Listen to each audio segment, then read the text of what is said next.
रामकृष्ण हरी. मी तनिष्का शिंदे तुम्हा सर्वांचं आपल्या आपुलकी विचारांची आपल्या YouTube चॅनलमध्ये स्वागत करते.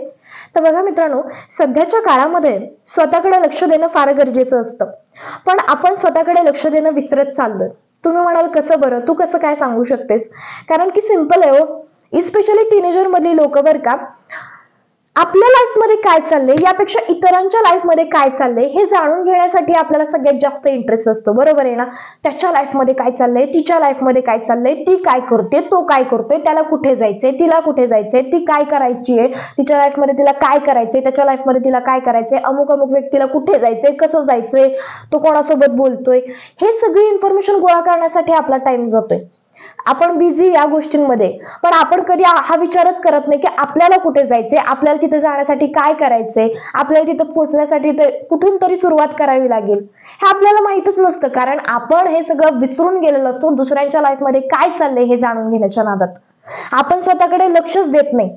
आपल्याला काही घेणं देणं नसतं स्वतःचं, पण आपल्याला इतरांचं मात्र खूप पडलेलं असतं की त्यांना त्यांच्या लाईफ मध्ये काय करायचंय. आपल्याला आपल्या लाईफ मध्ये काय करायचंय हे आपल्याला कधीच माहित नसतं. याचं कारण हेच आहे की आपण इतरांच्या लाईफ मध्ये डोकवत असतो. आपल्याला एक घाण सवय असते आणि ही सवय बंद केली पाहिजे. स्वतःकडे लक्ष दिलं पाहिजे, स्वतःमध्ये इम्प्रूव्हमेंट केली पाहिजे, सेल्फ इम्प्रूव्हमेंट केली पाहिजे, पर्सनॅलिटी डेव्हलप केली पाहिजे. तुम्ही लोकांशी बोलताना तुमचे स्किल्स वाढवले पाहिजेत, याकडे लक्ष दिलं पाहिजे. तुमचं मेंटल हेल्थ तुम्ही व्यवस्थित बॅलन्स केलं पाहिजे, स्टेबल केलं पाहिजे. त्यासाठी तुम्ही मेंटल डाएट फॉलो केलं पाहिजे, तुम्ही हेल्दी राहायला पाहिजे, तुम्ही एक्सरसाइज करायला पाहिजे, तुमच्या हॉबीज जपायला पाहिजेत, स्वतःकडे लक्ष द्यायला शिकलं पाहिजे. तुम्ही तुम्हाला चेंज करायचा प्रयत्न केला पाहिजे, तुमच्यात काय बदल केले पाहिजेत हे शोधलं पाहिजे. हे सगळं शोधून स्वतःमध्ये बदल करायला पाहिजे, स्वतःकडे लक्ष द्यायला शिकलं पाहिजे. पण आपला टाइम कुठे जातोय तर इतरांची आयडी शोधण्यामध्ये. इंस्टाग्रामची आयडी शोधायची, त्याला किती फॉलोअर्स आहेत, तिला किती फॉलोअर्स आहेत, कोण फॉलो आहे, कोण फॉलो नाहीये, या गोष्टी शोधण्यामध्ये आपला इंटरेस्ट जातोय. सगळा वेळ आपला तिकडे जातोय. मग आउटपुट काय? काहीच नाही याच्यातून. बरं, आपण आपल्याकडे यामुळे लक्ष पण देत नाही की आपल्याला काय पाहिजे, आपल्याला काय पाहिजे नकोय, आपण कोणत्या गोष्टीकडे लक्ष दिलं पाहिजे हे आपल्याला कळतच नाही. बघा, एखाद्या वेळेस जर आपण बसलेलो असलो ना, तर सहज रस्त्यावरून एखादी व्यक्ती जात असेल तर आपण म्हणतो ती व्यक्ती चालली, तर आपण सहज एक स्टेटमेंट देऊन जातो की अरे मी तर ह्या व्यक्तीला चांगलं ओळखतो, स्वभाव कसा आहे मला माहितीये, तो असाच आहे, तो तसाच आहे. बाबांनो, तुम्ही त्याचा स्वभाव ओळखण्यापेक्षा तुमचा स्वभाव ओळखा ना.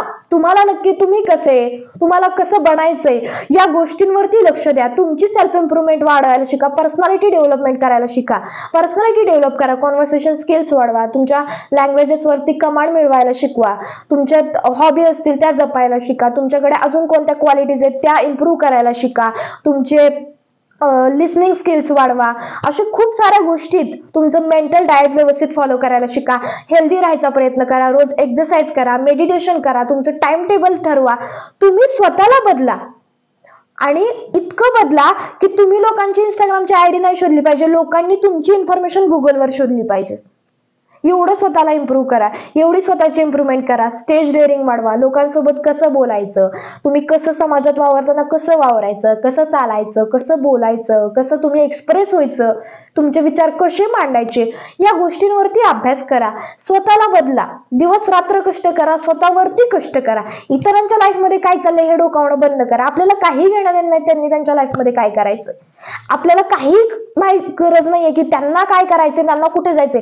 आपल्याला फक्त एवढंच माहितीये की आपल्याला इथे इथे जायचंय, मग मला तिथे जाण्यासाठी कुठून तरी निघावं लागेल आणि कुठून तरी सुरुवात करावी लागेल. बरोबर आहे ना? त्याच्यामुळे स्वतःकडे लक्ष द्या, आणि ज्यावेळेस आपण स्वतःकडे लक्ष द्यायला शिकू ना, त्यावेळेस आपण स्वतःवरती प्रेम करायला शिकणार आहे. बरोबर आहे ना? तर मित्रांनो, हा होता आपला आजचा व्हिडिओ. आवडल्यास लाईक करा, चॅनलला सबस्क्राईब करायला विसरू नका. त्याचबरोबर व्हिडिओ कसा वाटला हे कमेंट करून सांगायला विसरू नका. Thank you for watching my video. Stay tune for the next video. Ramkrishna Hari.